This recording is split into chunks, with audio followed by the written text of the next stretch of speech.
Hello and welcome back to another movie review. Today I saw R.I.P.D.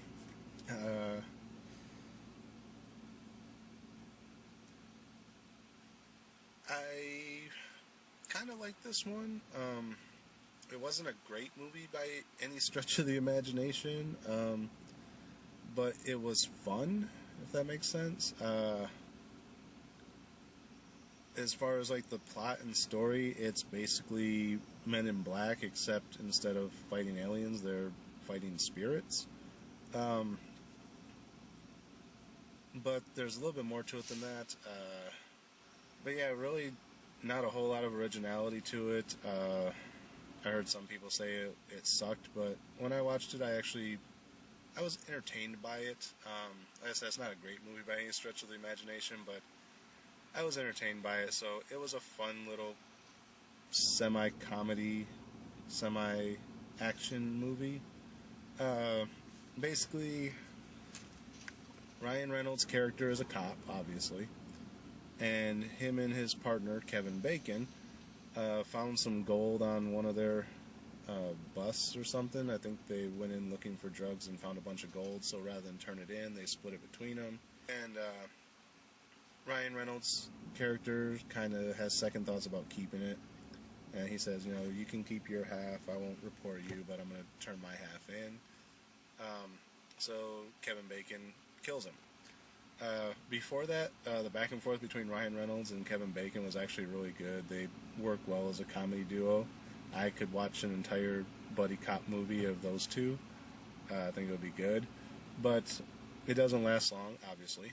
So then Ryan Reynolds dead, so he's recruited into the R.I.P.D.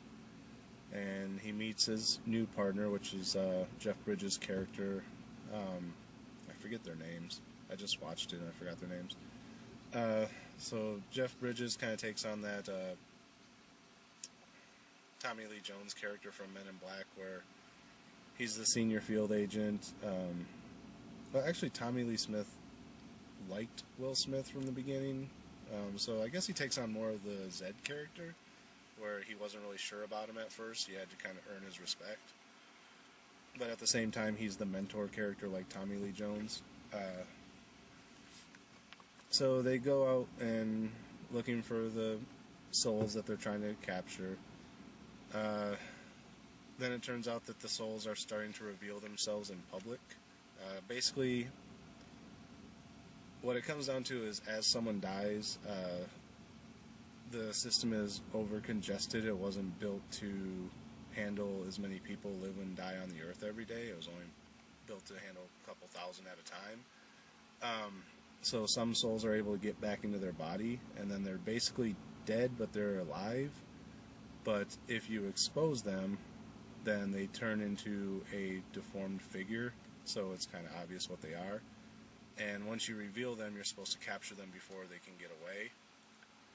But some of them started revealing themselves because they said they were tired of hiding. So then it's like caught on the news, the big fat one that's like running across the skyscraper in the trailer. That was the first reveal.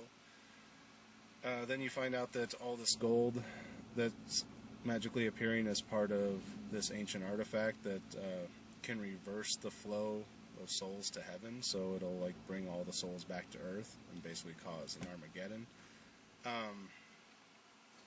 So they're trying to stop that from being completed, and then you find out that Kevin Bacon's character is actually one of the dead.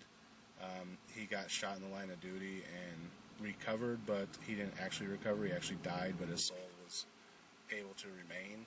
So he was just passing himself off as the living until it came to that point. And you find out that's why he killed Ryan Reynolds' characters, because he needed the gold. He couldn't have it go into evidence because they needed to complete this relic.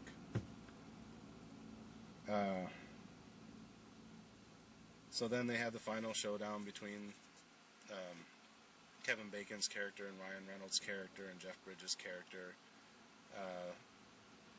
The relic gets completed, but it's a few-minute process as the souls are coming back, so they have a few minutes to try and destroy it before it's irreversible. So that's basically the ending of the movie, is them trying to destroy this relic, which they finally do, and then there's a little bit of back and forth between Jeff Bridges and Ryan Reynolds' characters, about, you know, him earning his respect enough to call him partner, but at the same time, still kind of joking around with him, like you're still a rookie type of thing. So that's basically the movie. Not sure how it compares to the comic it's based on. I never actually read that particular comic. So yeah, like I said, there's not much to the movie. It's kind of a rehash of the Men in Black type of thing. So it's been done before. It's not the greatest script in the world, but like I said, it was fun to me. So as far as a star rating, I'm going to give it... I'm going to go ahead and go with a 3. Like I said, it was entertaining to me, but at the same time, it's just a middle-of-the-road movie. So I'm going to go with a 3 on this one. Not much else to say about it.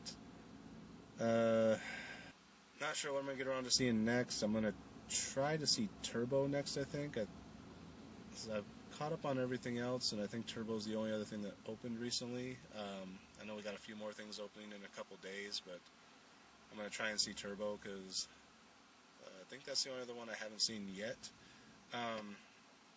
As long as Turbo is playing at a time when I get off work. Otherwise, I'll see whatever else opens. So right now we're planning for Turbo, but if something else comes out before the Turbo review, don't blame me, it's just my schedule. So yeah, that's it for this review. Again, thanks for watching, and until next time, we'll see you at the movies.